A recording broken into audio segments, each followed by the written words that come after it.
Hey, we are back. Wow, another Violet Wand video. These things aren't supposed to happen every. Wasn't there just one of these like a couple of weeks ago? What's the deal with this? I mean, why? This is normally like 6 months or 2 years or something like that. And what is this stuff on the table? Jeez, that doesn't look like a Violet Wand accessory to me. And yes, if you're thinking that, you're right.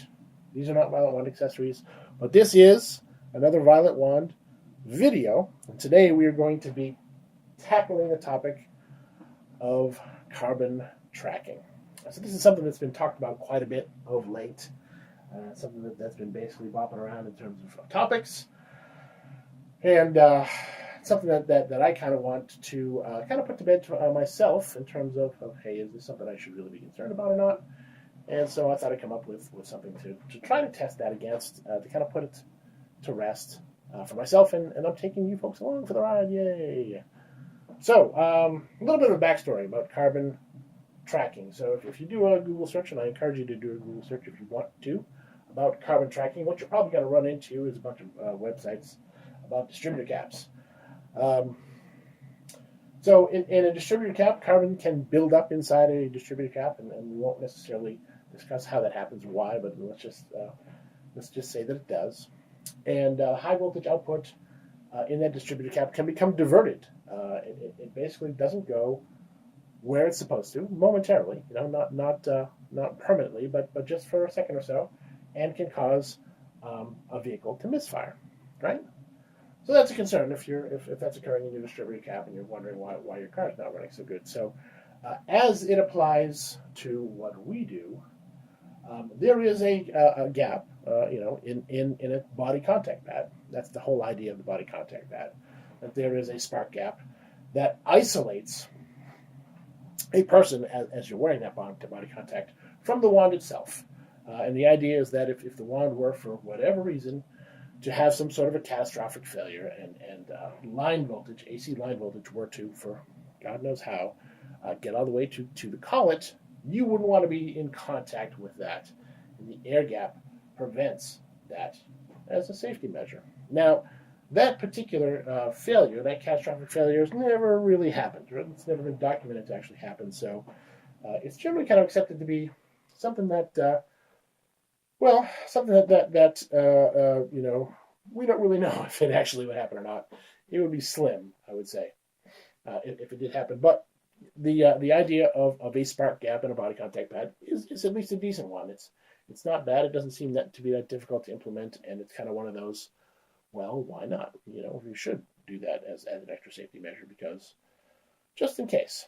Now, as that applies to carbon tracking, it's been theorized by a certain individual that the arc inside of a body contact pad, in particular a crimped on style body contact pad, would eventually cause the dielectric, and what you see in front of you here is a dielectric. The dielectric to break down in some way or another. I'm not exactly sure how that's supposed to happen. It might happen because of heat. Some say maybe ozone. Okay. The discussion about this didn't really get as granular as to, hey, there's a bunch of different types of dielectrics, and we didn't really go over like, hey, one might be more, say, susceptible to heat than others or not or whatever. And hey, is that particular dielectric more prone to that or not? That entire topic was something that I kind of brought up and was dodged on it wasn't discussed. So that's a concern of mine. But let's just for the moment say that carbon builds up in the dielectric, and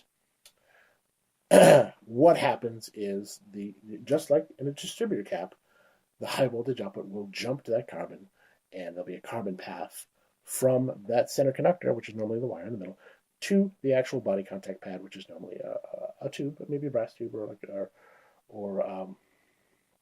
some kind of conductor. So it defeats that air gap, right? So what you see in front of you is a dielectric from some cable that I had in the garage, some spark cable. What I've done is I've basically stripped off the jacket, and you have the center conductor there and the dielectric taped down to the table because you know how I love to tape things down to a table.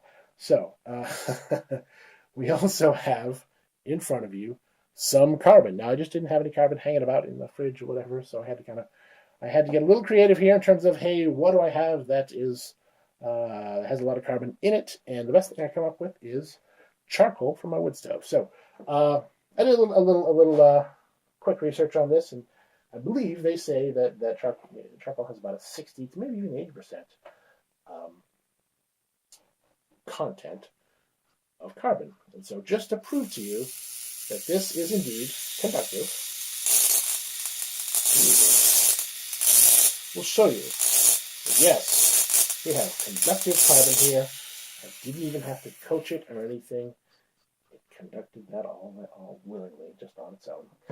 So we've got some carbon there. This ruler isn't all that relevant. We also have, and please don't do this at home. We also have a bare lead that is basically plugged into a hot lead that's plugged into a power outlet here on the desk. So that's a hot lead. That's a hot AC line voltage lead. And we also have a tester here that tests AC voltage. Okay, so this is a contact tester, and that's important, right? So I'll show you how this works. If this thing comes into contact with, hold on, I'm going to do it the right way, contact with AC voltage, that little red light lights up. Okay, so that detects AC voltage. Boom, by contact. So, how does this pseudo experiment work? Well, I'll show you.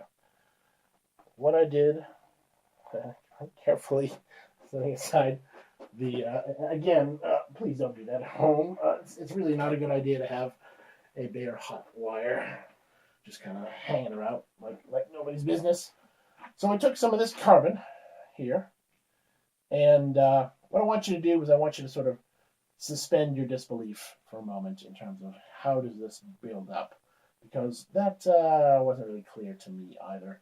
So I'm suspending my disbelief, and what I'm going to do is I'll take it and go rubber, and just basically rub the crap. You get lots and lots of carbon on there. Now that's probably way more carbon buildup, but I would say just kind of, just kind of happens. What's really interesting about this, right, is I thought I was going to show initially arcing electricity across the carbon from the wand, right? What's funky about that is it does conduct. It also has this tendency to take all that carbon and just kind of push it away off of the dielectric, like it's almost blowing it away, which is really, really interesting and somewhat relevant, but it kind of takes that whole section of my video and kind of throws it away, in that I thought I would be able to show a nice arc of electricity across the carbon, because it would stay there, and it doesn't at all. That arc really kind of just sort of pushes it away.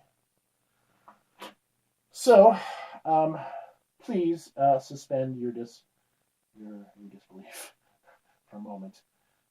What we'll do, however, is we'll take this carbon and rubber, replace it because of the it got pushed off. So, we know that the electricity will be diverted. The high voltage output of a wand, for example, will be diverted by the carbon. Why does that concern us? Well, realistically, it probably shouldn't concern us that much, because all you're really doing, if that were to happen, is it's the same thing as it would be if it were high voltage output of a wand arcing to the actual body contact metal part itself, right? Because we're not really afraid of the wand's output. That's what we want. That's what we're trying to feel is the wand's output. We're not afraid of that. What we're afraid of is this. We're afraid of the AC portion of things. If, for example, that wand were to fail, would that carbon conduct the electricity like that. So here's the test, right? So if I can take this and place this in contact with the carbon on this dielectric, that carbon, if carbon tracking is something that we should be concerned about in body contact pads, that carbon will conduct that AC electricity to this, and the red light will light up. However, if there's not enough carbon there to basically conduct enough AC electricity, then it doesn't really matter now, does it, if that wand fails or not, because there's still not enough buildup there to create a path for the current. So let's give it a shot here. And I'm going to give this a couple shots here because, all right, so we are in contact. I'll do this again, right? We're in contact with the carbon on both sides. You'll see that my tester is not lighting up. Here I am touching the cable, touching the carbon, touching the tester. Tester is not lighting up. So it is not getting any, well, I shouldn't say any, but it's not getting enough AC electricity to light that LED up. It is there. It isn't there. It is there. It isn't there.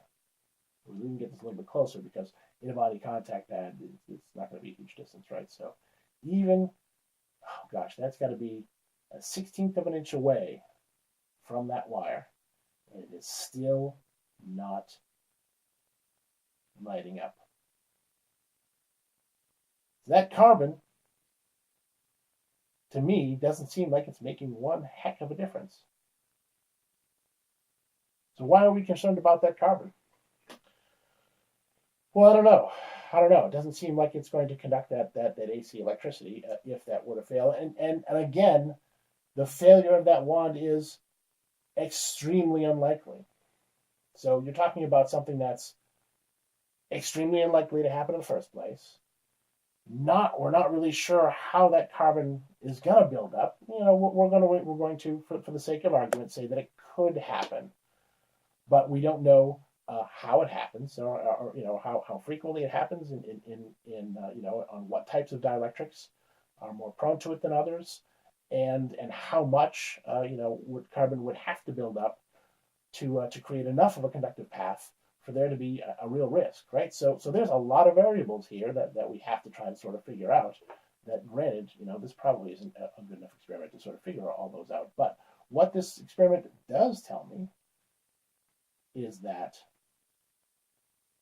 a little bit of a carbon track isn't going to create some kind of a drastic risk of AC electrocution if your wand fails. So, there we have it. Carbon tracking in body contact pads. I hope you enjoyed this video. We're going to have more to come. Hopefully not like this, because really this is one of those, I don't really enjoy doing these kinds of videos if I can help it. I would prefer talking about new things and fun things to play with rather than this type of stuff. This is interesting though, and so I'm glad you took the time, and have a good evening, and we will see you again soon.